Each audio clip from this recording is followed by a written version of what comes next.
আসসালামু আলাইকুম ফ্রেন্ডস, কেমন আছেন? আশা করি সকলে ভালো আছেন।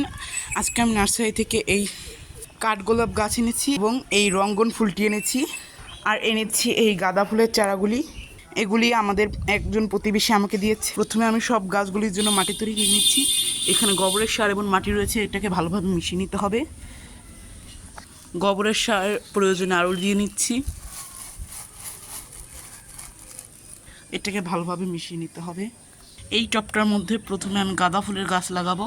এই টবটার মুখে ওই ছিদ্র দেখতে পাচ্ছেন, ওর মধ্যে আমি একটা ইটের টুকরো দিয়ে দিচ্ছি। এবার আমি চেক করব এটা কি সঠিকভাবে হয়েছে কিনা।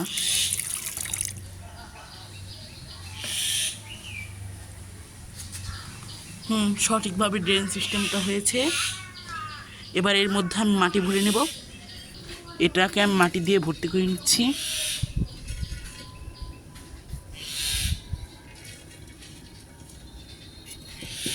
এভাবে আমি টবটিকে ভর্তি করে নিয়েছি। এবার আমি এই টবটার মধ্যে এভাবে ফুটো করে নিতে হবে,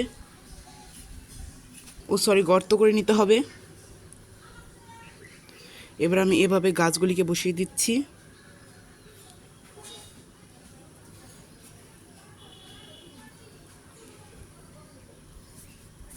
এভাবে আমি সবগুলো গাছকে বসিয়ে নিয়েছি। এরপর আমি এর মধ্যে পানি দিয়ে দিচ্ছি।